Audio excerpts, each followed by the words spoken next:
Good morning, everybody. Dear Prime Minister, I think just left, but is still around, but it was a pleasure listening to him.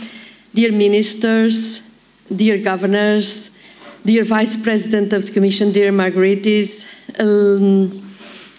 ladies and gentlemen, I am honored by your invitation today. It is a pleasure for me to be in Athens, also on a personal perspective, and a pleasure to be in such a moment, in such a company.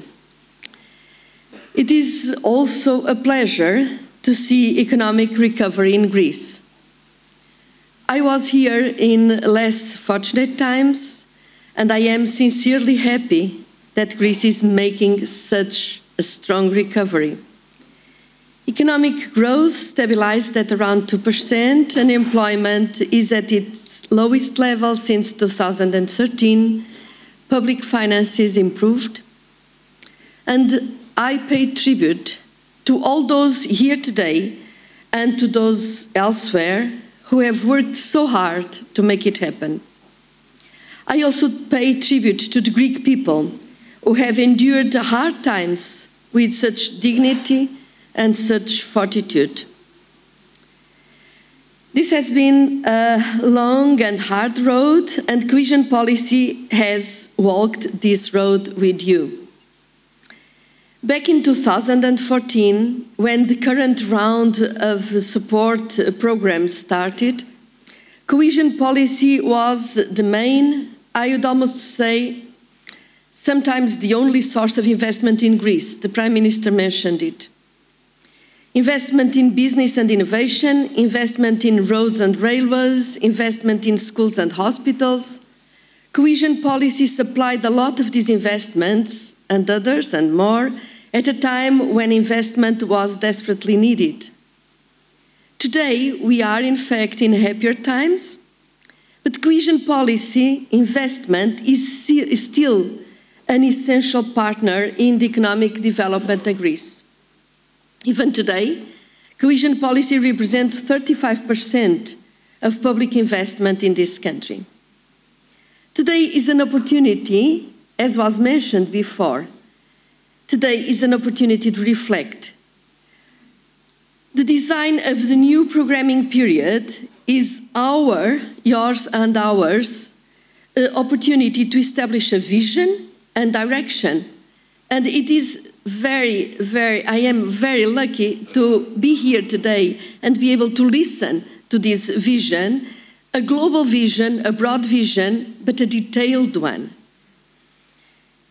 It is, in fact, a vision for the transformation of the Greek economy and society, a policy direction and strategic priorities for the next decade. As your partner in this process, I would like to make 3 suggestions for the direction of your discussions. First, a relentless focus on the future, because the pace of change has not slowed. On the contrary, we find that global forces press today harder than ever before. Innovation, migration, climate change, financial sector, none of these seems to be slowing down, and we must manage all of them. This focus on the future has driven our recommendations, Commission recommendations, for future funding policies. This is why we propose to give high priority in Greece and across Europe to strengthening the links between research and business, and to stimulating innovation and entrepreneurship. This is why we are promoting digital infrastructure to ensure that all citizens can participate in the information society, even those in the more remote areas of the country.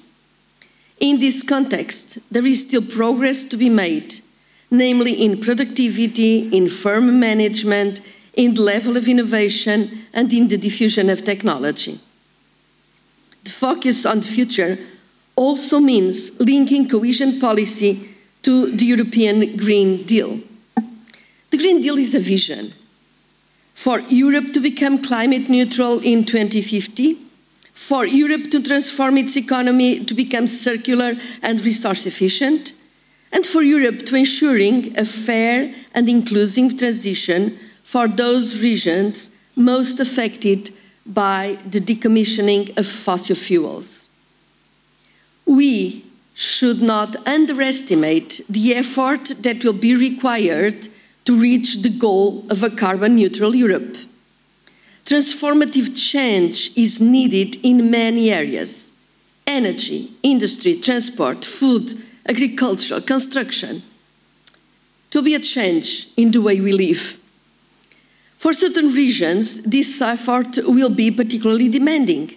In Greece, for instance, the challenge for Western Macedonia and Megalopolis is big. Greece has rightly set the ambition of closing the mines. Like for many other regions in Europe, alternatives must be found in terms of alternative sources of energy, but also alternative jobs, sources of income. There is no easy way, but we have gone through other changes and transitions before.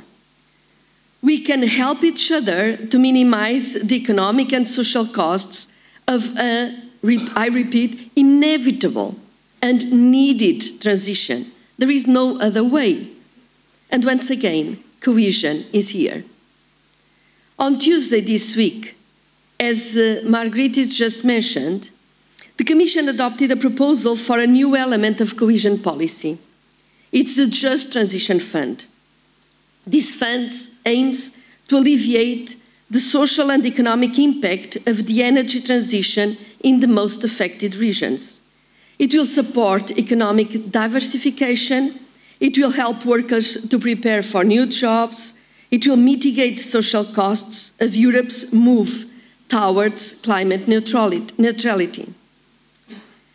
My second suggestion for discussion: effective delivery. For years now, we have invested billions of euros in areas such as wastewater and solid waste, roads and railways, digital infrastructures. These investments have brought significant improvements for the economy and for citizens. But many of the ultimate objectives have not yet been attained, as the Prime Minister rightly recognized. Be it in waste and water management, competitive and sustainable transport systems, or a generalized and universal access to high-performance internet connections. So, for the coming period, we should not only set ourselves clear policy objectives, clear policy goals, but also we must make sure that the adequate mechanisms and procedures to deliver them are in place. Where the goals are not being delivered, we must reassess, rethink, and rearrange the implementation structures. Where we observe consistent failure to deliver projects, we should not hesitate to consider alternatives. Administrative structures for the new period must be simple and efficient. They must ensure ownership and accountability, simplicity and transparency. Greece is fortunate to have highly qualified and skilled staff with long experience in managing EU funds. We must take full advantage of this pool of expertise and knowledge and use it to ensure effective delivery. We must increase the capacity of beneficiaries to deliver what they promise to deliver. Local and regional authorities and public utilities must be capable and qualified to deliver, I repeat the word, complex and demanding projects as well. We must also simplify procedures, not only locally, but at the European level. We must simplify procedures for project implementation. Even the best designed investment program will not deliver if project promoters get discouraged by red tape or discouraged by delays in project approval. This is a message for ourselves, Commission, but also for you. Let's get together and let's deliver. My third and final suggestion for discussion is ownership. No European should be left out. No European should feel forgotten. And no region should be left behind. Ownership must start at the regional level. There are still significant disparities in living standards across Europe, but also across Greece. In 2017, only Attica had a GDP per head above 75% of the EU average. And even in Attica, there are significant pockets of deprivation and poverty. Conversely, 4 regions still had a GDP per head below 50% of the EU average. I am thinking of Eastern Macedonia and Thrace, Epirus, North Aegean, and Western Greece. Ownership must also be promoted at the social level. We need measures to ensure access to basic services, social services, housing, health, kindergarten, and schools. We also need measures to reduce poverty, including education, training, and strengthening of employment services. Ownership must also be promoted at the political level. In the coming months, I ask you to involve all partners and stakeholders in the development of the policy and, in particular, in the preparation of the transition programs in the affected regions.